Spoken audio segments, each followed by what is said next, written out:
Hello, Internet, and welcome to That's Fine Show on Tuesday. I'm your host, Tim GK, joined as always by Jose Fuentes. Hello, everybody. David Rios. Hello. And Ron Fortier, returning. Yay! Yes. Right. Everybody's come back from gaining an extra 30 pounds. Almost everybody. Right. But almost definitely a few. Done deal. Yeah. You knocking the belt. It's definitely been a very, at least frugal week with the amount of leftovers still working through. Yeah. But we hope everyone had a great holiday for those of you in the States. And if you're in Canada, hopefully you had a good Thanksgiving a month earlier. Right? Yeah. Right. Pete, I hope you had a great... Oh, wait. You're in England. Yeah. Does England have any holidays in November? I feel like they probably have to have at least one, right? I'm fairly certain they don't have a Thanksgiving, Yeah, it wouldn't be the they same. don't celebrate our Thanksgiving. Yeah. I mean, they might. I don't know. They feel like a strange pickup. Right. American culture's become so synonymous around the world that you never know. I swear they have Thanksgiving every Sunday. They have Sunday roast. You can just go to a pub or this big fat meal. It's huge and it's so much. And it was the first time I ever had Yorkshire pudding, which by the way is pudding. It's bread. It's bread. It's bread. England. It's bread. It was good though. It's bread, but a little soggier. Yeah, right. Yeah. It was interesting. You know what I mean? So Thanksgiving meal and. Yeah. Well, it's appropriate that we're talking about food, right? Yes. That is absolutely right. Yeah, and we see if you see any of us dodging around on the bottom right corner, I'm pretty sure you can't see it live on the show right now, but we're testing out a new thing to automatically display comments as they come rolling in. So if you're watching live or chatting, or if you want to come in, next week's episode, if you're watching this later and want to join the chat, we'd have a way now of automatically popping the comments. So in case we miss it, we always at least will get your name and your comment up there. Hopefully as long as it's appropriate. But we're pretty sure you can't see the placeholder at home, but on our end we can see the placeholder, and it's kind of just what sitting he on means Ron's by forehead. that is that's why I'm looking off to one side. Yeah.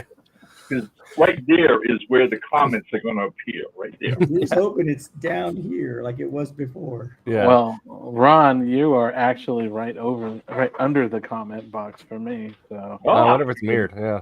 We'll see. I feel like a comic character with a word balloon floating around. Yeah.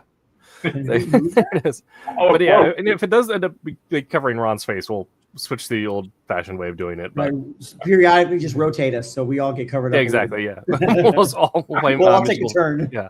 Oh. But yeah, as Ron said, we're talking about food in comics and storytelling.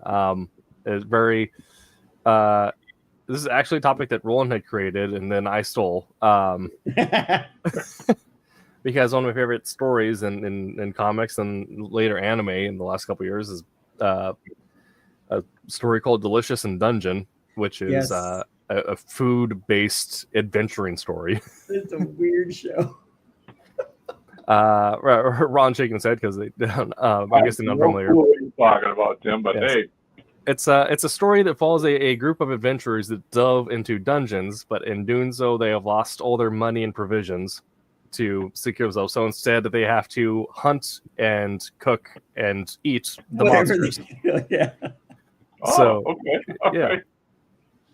And so you get recipes for seared albatross and weird things in there. Yeah. Chimera eggs were, I believe, were one of the more prominent foods that got reused a lot. But yes, but we'll be talking about the uses of food in storytelling, in particular, some comics that may have featured food a little more prevalently as kind of a fun way of staying in the holiday spirit of everyone recovering from their food comas and gorging themselves on leftovers.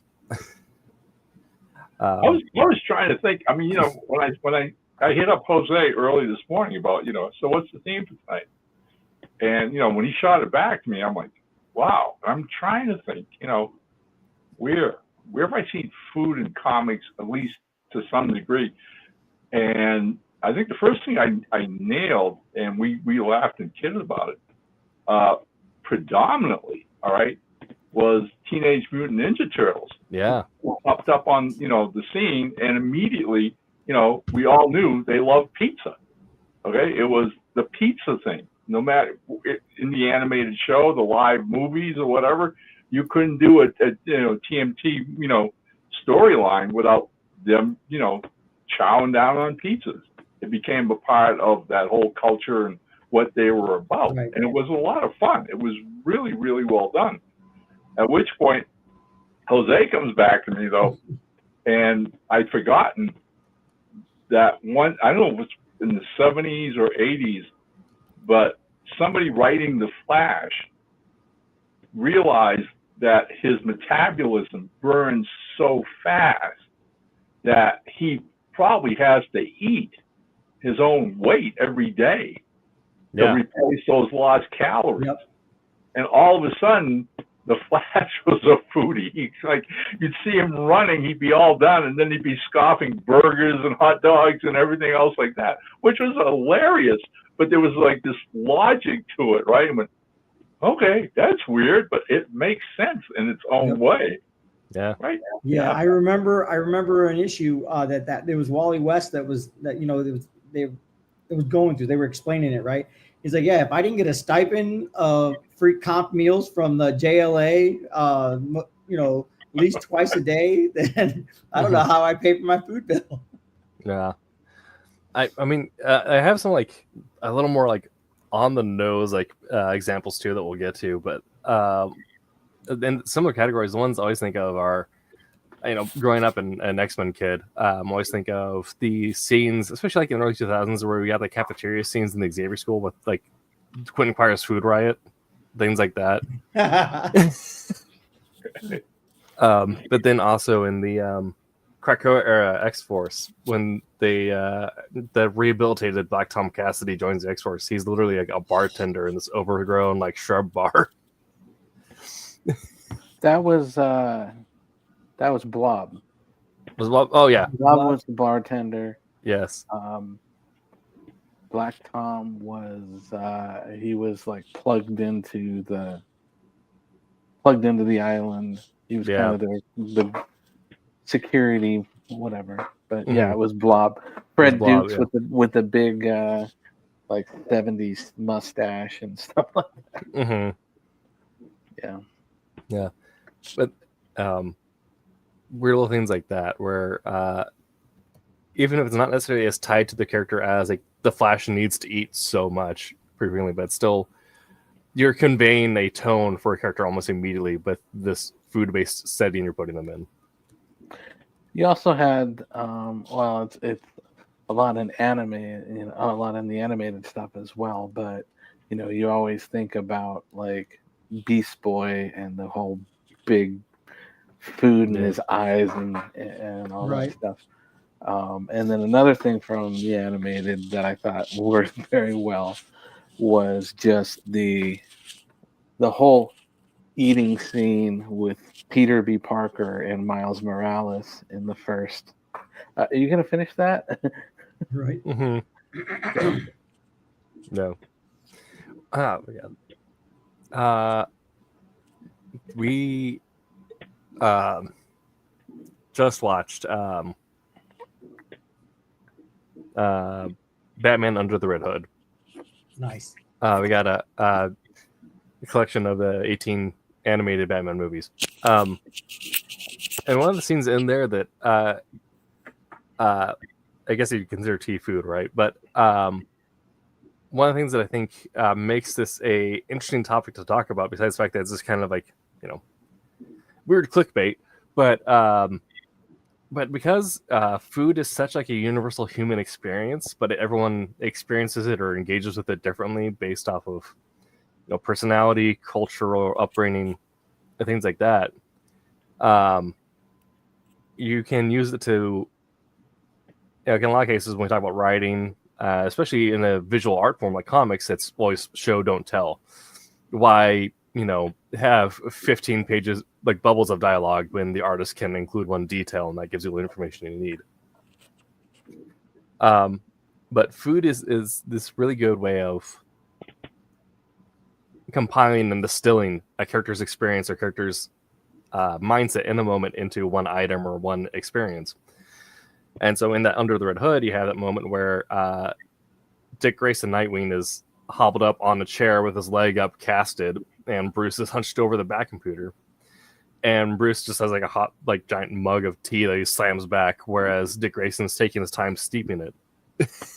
And you get this just focus on characters of like the much more relaxed, more jovial,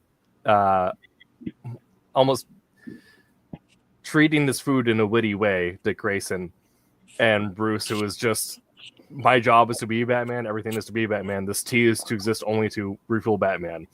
Right. Yeah. Well, don't forget Lego Batman's famous lobster thermidor. Okay.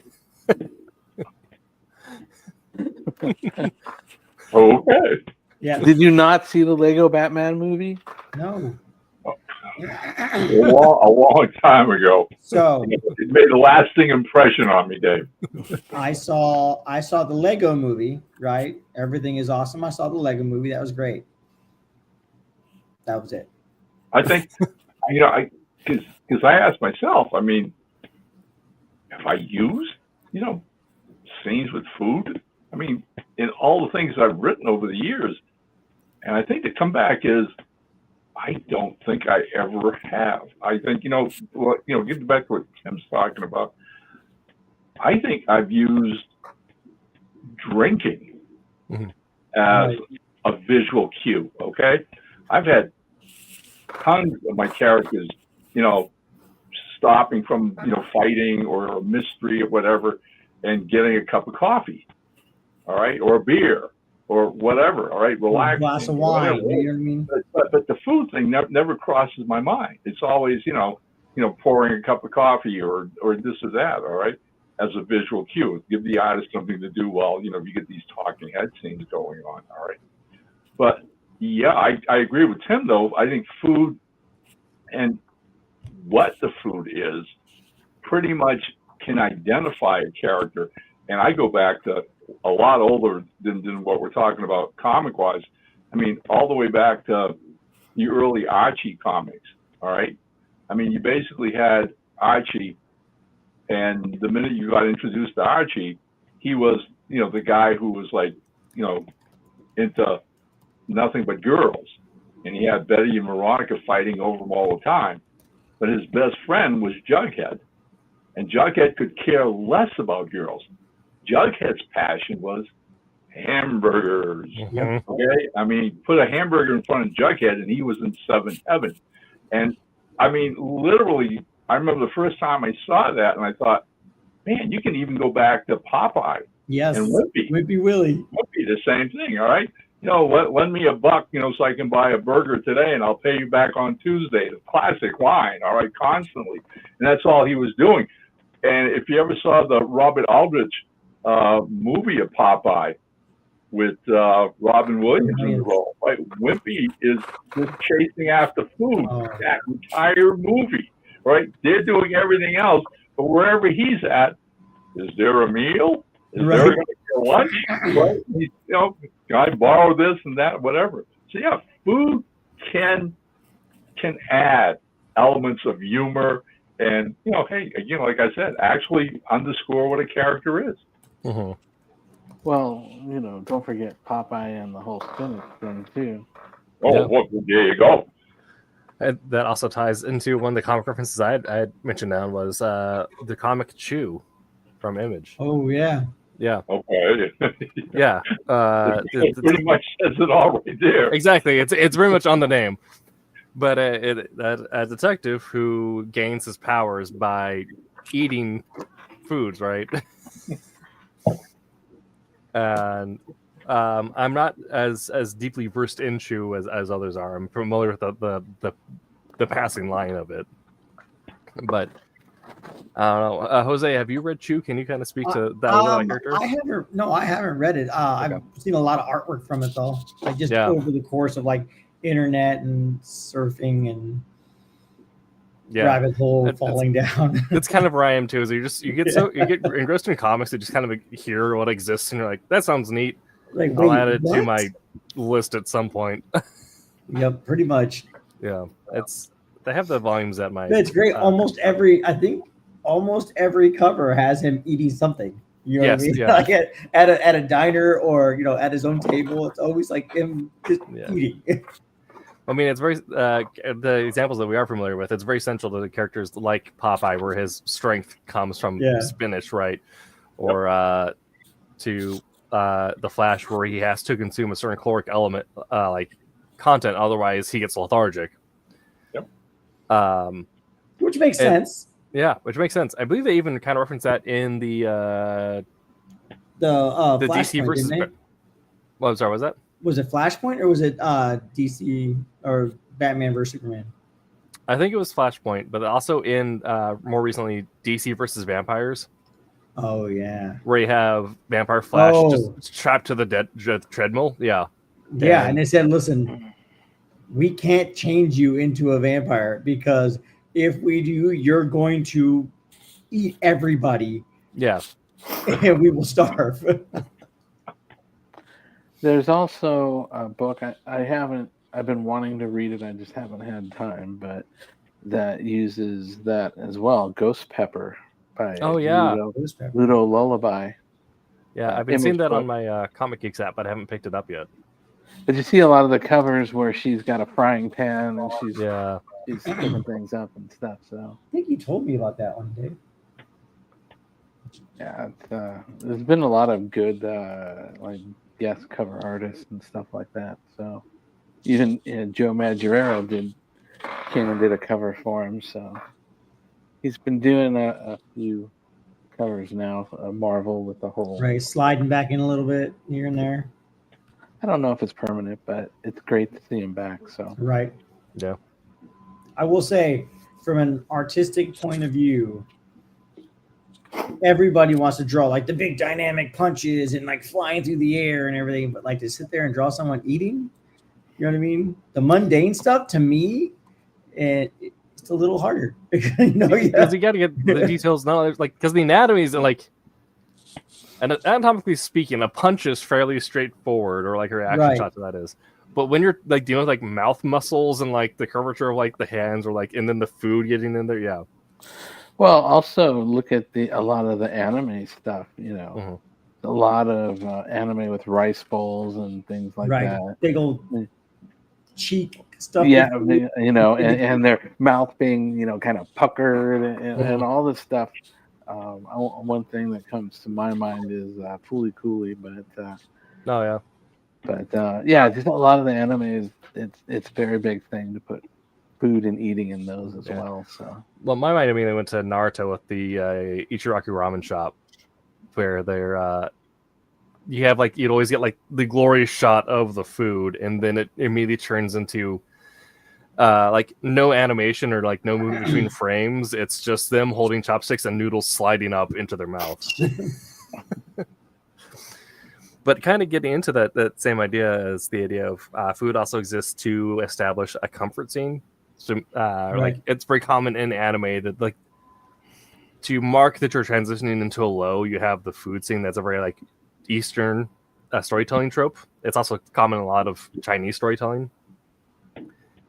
But in to kind of pull that into our comics verse, thinking of the first Marvel Avengers movie, and you use food to establish an element of a character and their interaction, which is Tony talking about shawarma, and Tony, of course, being a California kind of boho, very much extra amount of food into it.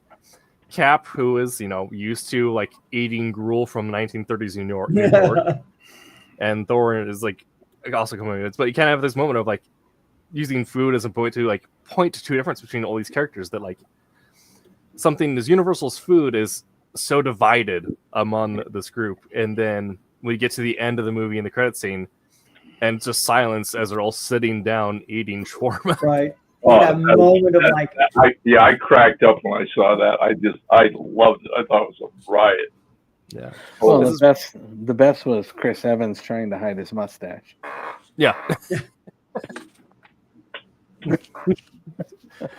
But yeah, that moment where you create this natural lull into like, okay, we've hit the piece for the characters. We've created the campfire scene with the resting moment. right. And also have symbolically used shawarma as the MacGuffin of this is the moment where all the characters are now fully unified and tied together. They have shared the similar experience. You say campfire scene, I instantly think of Blazing Saddles. Oh yeah. Sorry, they're eating beans. I mean, it's still an eating scene, but I don't know. Just brought that to mind. Well, what about the constant loop, the repeat through the original Daredevil series, where Wilson Fisk is preparing his meal every morning? Everything has to be perfect, and for me, it's like that showed that was using food as a form of a regiment to show how completely regimented he is in all of his actions. Goes through, gets ready, picks out his cufflinks, cooks everything with intent. Meal. It's all just what he goes through every day. It's his regiment. So that's kind of like that same idea where we have a character like Wilson Fisk who views himself as the pinnacle of the everyman in his own kind of weird, twisted way, right? Is that he's doing this to fix Hell's Kitchen, and in a way that's not great for everyone else, but in his mind, that's fixing Hell's Kitchen. And so that very human experience of you make your food, you do it right, you take time and care with it. And so it's that level of, okay, he's doing the human thing, but in a way that's unnatural almost, right? And you're saying it's creating this really nice sense of how meticulous this character is. So when they're doing a plot, it all reflects how they do this one thing. And then you compare that to Hawkeye in My Life as a Weapon, where the first thing the first couple of panels is him getting up, grabbing a pot of coffee, and just drinking from it. Right. Okay, Clint Barnes a little unhinged. A little bit. Yeah. But then I think also you have things like Doom, who has had really weird back and forths with food that are very reflective of where his character is in the storyline, where either it is this grand staffed kitchen that's taking care of him or whatever, or you have moments when he has Valerie over and he's feeding her or spoiling her with ice cream or whatever it is, then she's like, well, Uncle Doom, don't you want any? He says, no, I've augmented my body to not need food. I am beyond that now. Can't be beyond food, buddy. I'm thinking of one of my favorite gags from one of the Addams Family movies, when the doorbell rings and Pugsley opens it, and there's this mother and her daughter, a Girl Scout. We're selling Girl Scout cookies, and he says, "Are there Girl Scouts in them?" Right. Yes. Yeah. All right. Yeah. Never mind the chocolate chips, right? Girl Scout cookies, all right? They're Girl Scouts in them. Absolutely. Yeah, I mean, and that's also that. I think I have to figure out the timing on it, because my great grandmother had a very similar joke because she was very German. German. She's very German, so of course we had German chocolate cake a lot, and her joke was always, as soon as she pulled it up, was like, "Ah, yeah, German chocolate cake made of the old Germans. Don't ask where your grandpappy is."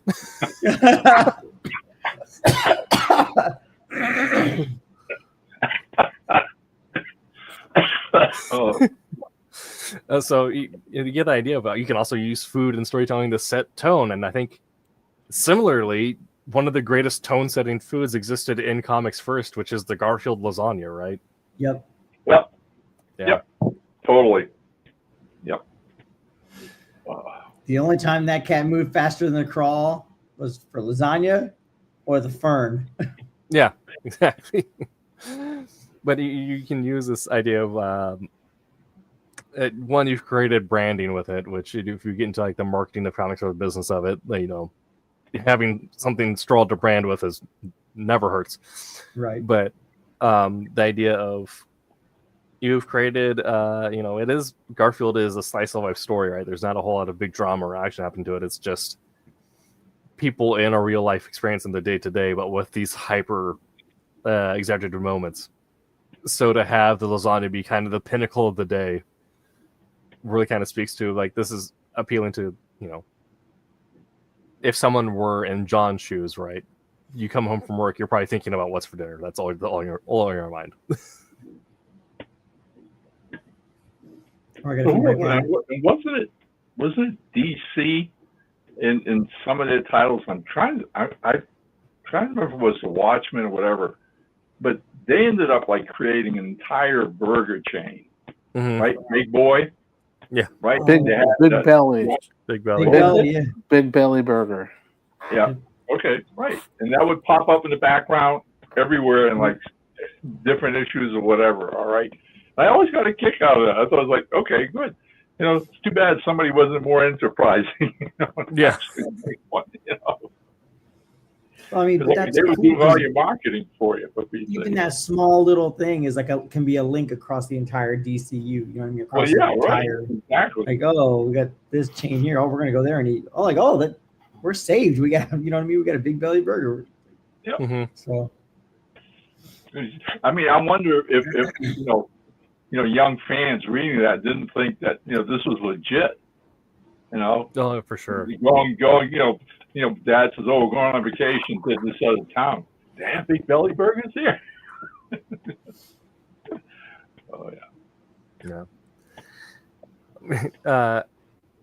Kind of fitting on the opposite vein, but in with how New York focused Marvel was, it always had the corner stores with the you know, especially a Spider-Man, where you'd have the corner store deli, or even Kamala Khan had the falafel truck. Yeah, where you'd have these moments where you're hitting at the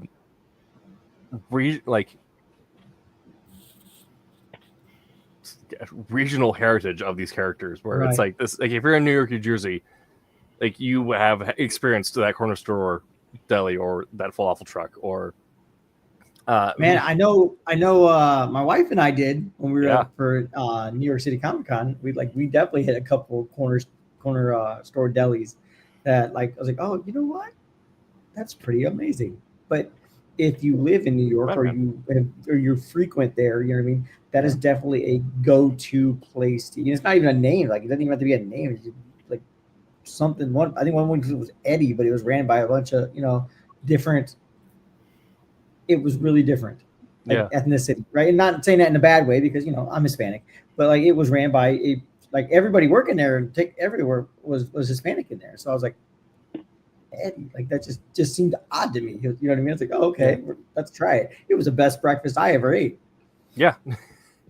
So here's an opportunity for Roland to come up with a Silverline recurring food joint. Food joint. Yeah. That's kind of the thing, like why DC, like Big Billy works so well with them, is because all the DC cities are analogs for other metros, right? But you always have McDonald's or Burger King and all those, so everyone's familiar with the idea that trade burger shop. Marvel has those like New York staples. What's the Florida staple? Cuban Cafe? I don't know. I don't know, but I mean, Cuban Cafe is pretty awesome. Yeah, it might sound like Mel's taco or Mel's burrito. Yeah, something just odd, right? Something odd, yeah. That's a reference to Del Taco, right? You guys, Del Taco. I gotta be offset. Yeah, exactly. Yeah.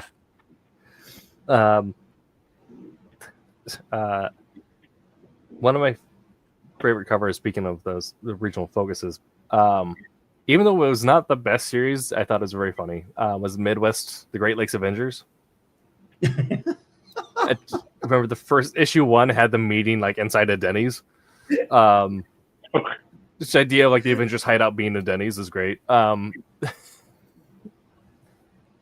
are you on the same? Such a weird book too. It's such a weird book. What was that? There was a TV show. Oh, it was Titans. Yeah. The Titans TV show where they had that that restaurant, like it was kind of like a Denny's that was like some secret hideout place like that in the Titans show. So because they all ended up, remember when everybody all went their separate ways and then they all ended up back in the same restaurant for different reasons. I thought that was kind of an interesting thing, but that is the TV show versus the comic. But yeah, well, I mean, we're talking about comics and related food, imagery, and I think it was, part of Todd McFarlane's twisted imagination and Spawn. Oh, man. Give us the pervert clown in the ice cream truck. Yeah. I mean, come on, all right. I mean that single image itself gets turned upside down because we all look at the ice cream truck as that neighborhood thing in the summertime where he goes around the bell ringing and everything else and all the kids playing on the street, running and telling mom, hey, can I have quarter to get an ice cream cone or whatever, right? And he makes that this really perverse, dark, villain. It's like, okay, yeah, all right. It's the use of, a food item that gets really perverted real quick. Yeah. Yeah, that probably spawned the reference that they used in Twisted Metal. Twisted Metal game probably came from that in some Sweet form. Tooth, yeah. Yep. Yeah. Which then also became a comic and then a TV show. Full circle, yeah. And then in a similar vein where you have like this image to like kind of show the perversion of this character that was gone down this horrific route, and then it kind of speaks to me of there's a Japanese creator by the name of Junji Ito, which I don't know if David's familiar with, but he does a lot of horror stories. And sometimes in the stories, the monster isn't necessarily a monster. Some usually it is, but sometimes it's a person. But they always like have this moment where they have them. You guys remember the scene in Lord of the Rings where Denethor is eating that tiny tomato, and they get really too close on his mouth? It's just really weird. But Junji Ito does this very purposefully, where he will like show the weirdest or most grotesque way for characters who are unsavory or have undesirable thoughts or who are like slimier. He'll show them eating in like the slimiest way possible. So you just feel uncomfortable watching them. You're like, Well, don't forget the characters that were defined like that. Food defined characters like the Condiment King. Condiment King, Sun Eater. Condiment King. Combo Man.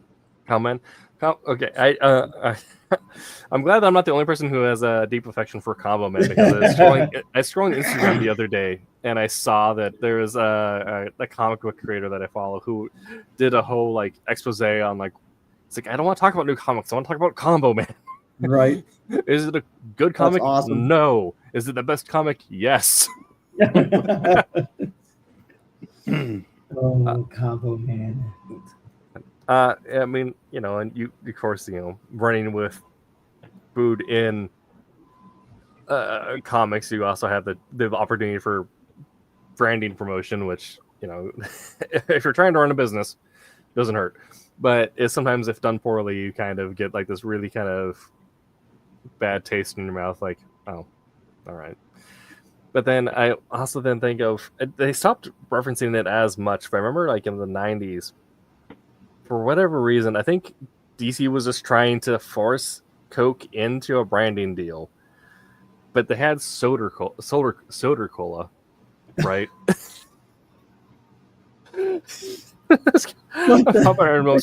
Grab a soda cola, man. What is this? Why is this here? And then that has now become a running gag in DC Online. But oh god. But these moments of hyper focus on food, when done organically, I think also creates their own interesting, like if you are doing your own set offshoot. And now it's a Webtoons thing, but we have the Wayne family or the Batman family adventures on Webtoons, right?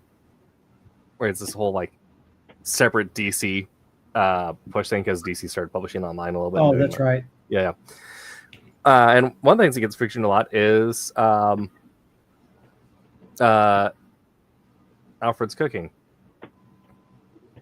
And it's this whole thing of now you've created a family dynamic around Alfred, and it's always like this return to the familial dinner as a set piece, where you can, very opposite of the ice cream of Ice Cream Man or Sweet Tooth, or like the Genie characters you have now, like also this very warm setting. You're creating a tone and a character pace, kind of all wrapped up within this one item. Well, the idea of like even like coming back to like you said, coming back to dinner, right? Coming back home for dinner and whatnot. Dinner is a reset for everybody, right? So even when you're like when you're all adventuring out everywhere, all the Bat families out going everywhere, you still come together at dinner. That's a reset. That's a center reset, and then you know what I mean. You can unload, download with family. You know what I mean, and just I don't know, break away from like just the intensity. So it goes from like high intent, high tension, high, anxiety of like, the fight and everything, even when drawing it, when, penciling it and whatnot, like you want to create in like a fight scene, you want to create that anxiety, you want to create that tension, right? And then you have the family dinner, and that's like the release of that. It's where like, okay, you've built it up, you have your crescendo, you have your climax, and then you have like, the epilogue, right? The dinner, the meal at shawarma, you know what I mean? To just sit there and just kind of shed all that other stuff and like give yourself like a moment to breathe. Like, I mean, even a dinner is drawing it out. Like I said, to me, drawing mundane day-to-day stuff just is kind of hard because I mean, even draw someone eating, you got to draw their face contorted as they're eating, chewing, whatever. But it's a reset. It's kind of like the reward, like you said, you get the climax, and then to me that dinner at the end, that release of stress and whatnot is the reward in the end. Yeah. I kind of also think about that from like the idea of hitting this reset, but from a aesthetic point, because like a big part of food like is the aesthetics. That's why like in all the cooking shows they also judge on plating. And one of the first things you say, like if your partner makes dinner, so you say like, oh, that looks good. But the aesthetics of it do play a huge part, and I think also when you kind of talk about like the differences between you have the Wayne family dinner where Alfred has prepared a meal and it's everyone coming back to eat at Wayne Manor, and it's going to be a lot of like warm colors, a lot of like browns and earthy tone kind of things, like very settling and grounding. And then going back to the character that Ron brought up, we have the clown that created Sweet Tooth, where we're going to get to the side of the ice cream truck, and it's going to be a lot of like dingy blues and slimy greens, and the panel itself is going to kind of feel like this cold and icky sense to it. You might have like the running colors that you do on some of those. So I think also I don't know if it's a subconscious thing, because I doubt, if Dave were to see a turkey on the plate, I doubt he would have much conscious thought of like, I'm going to make the room reflect this turkey. But I think as it comes like the subconscious thing of we hit the emotional feel of what this family dinner is hitting. Dave's going to make that turkey glow, and everyone's going to be bask in its radiance of golden, like, not undercooked, but perfectly cooked meat. Not what we had, but Oh, if you're trying to make the glow thing, but then I'm also thinking at the same time, the proverbial turkey on a pedestal that you would see Beast Boyers, Right. just salivating over. It's like, ah, almost you're almost out of like Dexter's Laboratory or a Powerpuff Girls, just boom, there it is. Right. It's a totally distorted thing. That one you would want to push colors through the roof and just call that thing out.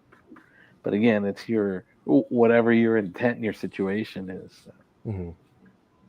Do any of you guys ever remember what you talk about juxtaposition that to me didn't ever work? All right, was when actual food companies would try to advertise in comics and get the characters involved, because that was the deal they had with DC. I totally remember seeing Superman and Wonder Woman doing Twinkies ads. Yep, I remember those. I'm like, Hostess, really? all the hostess. Really? Yeah. Superman and Wonder Woman, after a day of fighting crime and saving the world, sit down and have a Twinkie. Yeah, of course. Twinkie, ho-ho, and then was it in the 90s? It was the Got Milk.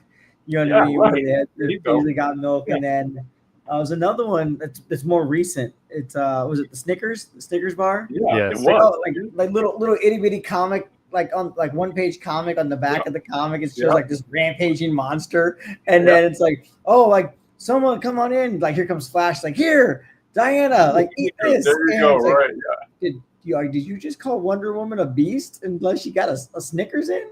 Like what just happened here? It's like, I'm not sure how that's gonna play out. I hope they got a lot of bucks for that. Right. Yeah. Well, I hate that it keeps going back, but in my mind immediately went to Spider-Man 2 or whatever when they did the Doritos product placement.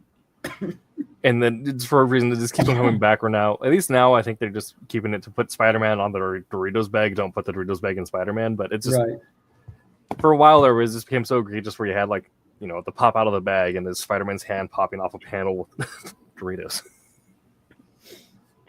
They did that intentional product placement in Wayne's World, right? Mm-hmm. Like they had that bit of scene, that skit in the movie where they're basically like the clothing and whatnot, the food and the shoes, and they're all like just intentionally like they're doing a commercial. You know what I mean? It's and I feel that I don't know. I think it'd be kind of cool just to do it once in a comic, just once. I think that's kind of what if you do it right, where either it's so egregious and hilarious to the point like Combo Man, right? Or if you do it very naturally, where it's just someone grabs something but puts it down or whatever, or something like that. But my favorite was always the Booster Gold like cut to camera type thing, where you grab the can, look to the reader, and then the story would continue. Booster Gold is a perfect example of that, just because it was afternoon, but during 52, right? Because he had all the product placements and like logos and stuff like a NASCAR on his suit and whatnot. And it just like wow, like okay, like I wasn't sure where they were going with that, and then it was kind of like pinnacle, a peak of where he was giving all the stuff that sponsors and stuff like that, and then just coming crashing down and everything else. So it was interesting to just see how it played out, but it was funny to see. Like wow. I think Tim broke the internet. Tim, did you break the internet? Trying to, apparently. That's fair. It's not sharing any screens. Okay. I literally had the Booster Gold cut to camera holding Soda Cola. Oh, nice. But I also think of Transformers. I can't remember which one it was, but the one where the Jose, you mind those one, but in the movie, they have a truck full of Coors Light that gets tipped over in a fight, and so you just have this mound of beers that have all fully intact, unspilled, perfectly faced to camera, and then Mark Wahlberg walks by, grabs one, drinks it, puts it back down facing camera, and then continues. What is that, Dave? Is that Last Night? I want to say it might be Dark Side of the Moon, but yeah, he did two of them. I think it's probably Dark Side of the Moon. probably. But this is one of the things where it is just such a egregious thing of like we've just perked commercialism inside your entertainment. Right. You must gaze upon it. Oh, for sure. Well, they did that in movies too. You know, think about Demolition Man and Taco Bell being Taco the Bell. sole survivor of the restaurant. Franchise wars. The sole survivor of the franchise wars. Yeah, exactly.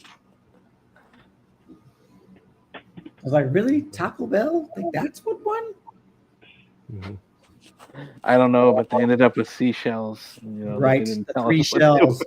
The 3 shells, and we don't know what they're for. But Okay. Yeah. You know you're a product of, the 80s and 90s machismo action movie, generation when your kids are yelling at you from the bathroom, can you bring me some toilet paper? And you yell back, use the 3 shells. And then they ask you, what?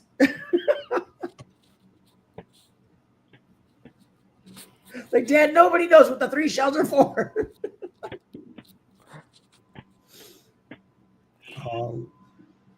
So what I'm hearing, right? So like everything that we've talked about, we are going to still work on getting Del Taco to sponsor, Silverline in our streams. And in doing so, we'll draw them, the shop, into every comic, one way or the other. Every city topic that we do. Yeah. Right. From obsolete sci-fi to everything in between. And I'll even have them in Toronto and right. You're international. There you go. I'm telling you. You know what? And I'll draw my son because my son works at Del Taco. There we go. That's what we'll do at Wolf Hunters on the side of one of the the hurricanes, Walker Hurricane, where they'd have the kill tallies and so it'll just be a little Del Taco hidden out there. Awesome. What I want to see is I want to see Dan, on the spaceship during Beyond the Stars. Just Del Taco. Where did he go? Oh, there he is. Yeah. He ended up there. Camera just pans over. There's a just standing there. Well, I was going to go somewhere similar with that because I couldn't get my screenshot to work. But speaking of food and comics, I wanted to jump scare Jose with something that cracked us up both a while ago, which was the perhaps well-intentioned, but the DC Comics Hispanic Heritage Month, Kyle Rayner holding the bag of tamales. So hateful. So hateful to him. But it's the idea of having a character like Dan Beyond the Stars, or even going into Soul Senate, but just having like a bag of Del Taco holding. I'm not even sure it was the Hispanic Latin culture that got upset about that. I'll be honest. It was like, that dude has a bag of tamales? Like, what's going on over here? Where'd you get those at? Oh. Do you remember that? Did you see that cover, Dave? Ron? So there's was it last year's Latin Hispanic Heritage Month? DC decided to do a cover, and Kyle Rayner is he's Latin of some sort. I think he's a mix, right? He's something. But he's I believe he's supposed to be like Mexican American, like his dad's Italian. Yeah, they show him holding the flag, right? He's holding the Mexican flag, yeah. Because and his other hand, he's holding a plastic bag of tamales. And when I saw it, I'm like, oh, that's cool. Like, where'd he get those tamales at? I'm thinking stereotyping what? Yeah, well, that's like some people got upset with it because it was also the I can't remember the name, the exact name of the painting, but it's a painting from the Mexican Revolution. Yeah. So they're actually just buried that, and people are like, I feel like I thought it was great. Weird steps. I really did. Like, I thought it was hilarious. It's but man, people got mad. Yeah, it's kind of those things that I think I think when it's one of those things that we engage with, you have to acknowledge that it contains multitudes. Like, right? It is hilarious. It is sacrilegious. It is. But yeah, it was. We won't do that in Silverline Del Taco. I promise. We won't do anything crazy like that. Just so you know, we'll be very tasteful. Yes. And just have him eating a big old. Characters wearing the T-shirt. There you go. Sure. Yeah. Dude, I just washed one of them. I can show you what it looks like. It's black with green. Over the summer, well, my son still works there, but over the summer, my son and my daughter, my 18-year-old daughter, were both working there together. Like one was working during the day, one was working at night. So I'm just saying, Del Taco, my family's already invested, and vice versa. Yeah. Hook us up. Every time I go to Del Taco, which I do go fairly frequently, I always feel like I need to message someone at Silverline. Right. Like, here's my order for the day. Slide one of our postcards. Yeah. Across the counter. I understand you're a franchise and you really don't care, but just. But yeah, hear us out. Yeah. Then I mean, similarly, like, I get 100% think of way of doing like a Del Taco Man comic, because I've said like the two things that I'd sell my soul for to like work on, like I don't care like what editorial could have total control. The two things I'd sell my soul to work on would be Uncanny X-Men and Combo Man. Yep. I don't need to own the storyline. I just want to do something with the characters. One story. One. Yeah. Just give me one. But yeah, now Ron, you got to write food stuff.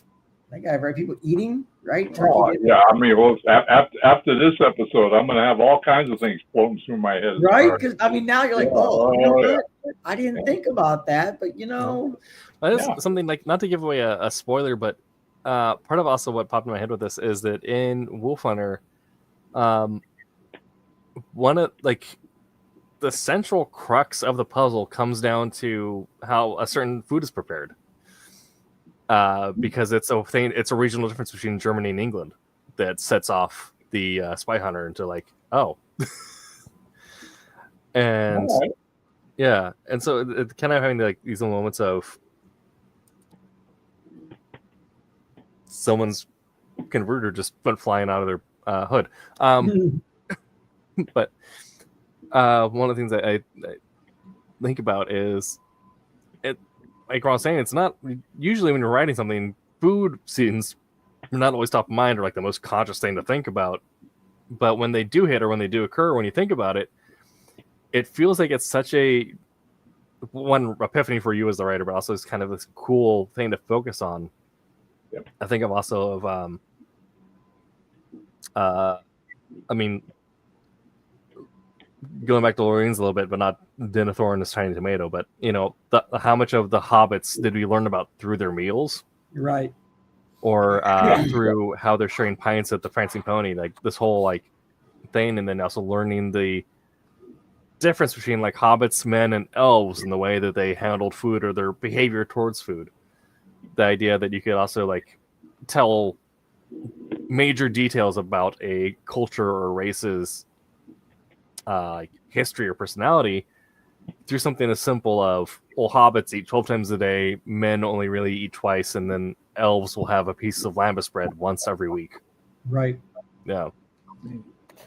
So I got the whole thing for you. You know, you got to sketch out a fight scene, or actually it's a hit scene of a mob boss in an Italian restaurant. You know, and the opposing people come in and they start firing, and a bullet hits a meatball. And as that meatball is traveling through panel to panel, you see these shots of these people getting hit and that people, you know, until the meatball lands on the corner and rolls, and the scene is done. Okay, now we've incorporated food into a key element of the scene. Exactly.